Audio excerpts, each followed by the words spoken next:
শীতকালে গরম ধোয়া ওঠা ভাতের সঙ্গে পোনা মাছের টক ঝোল খেতে দারুণ লাগে, তাই টমেটো আর পোনা মাছ আজকে নিয়ে এসে আজকে রান্নাঘরে পোনা মাছের টক ঝোল তৈরি করেই ফেললাম। নদীর পোনা মাছ 2 পিস করে কেটে নিলাম, মাথা বাদে মাছগুলো ভালোভাবে ধুয়ে নিয়েছি।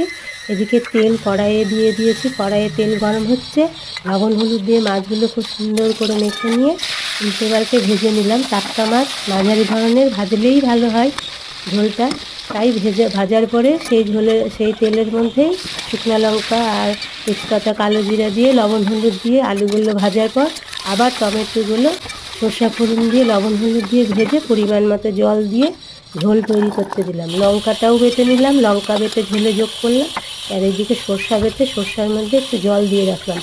আবার মাছগুলো আমার ঝোল হয়ে গেছে বলে দিয়ে দিলাম, সরষার মধ্যে জল দিয়ে ওপর থেকে ছেঁকে দিলাম। বন্ধুরা, কেমন হলো আজকে ঝোল রান্নাটা?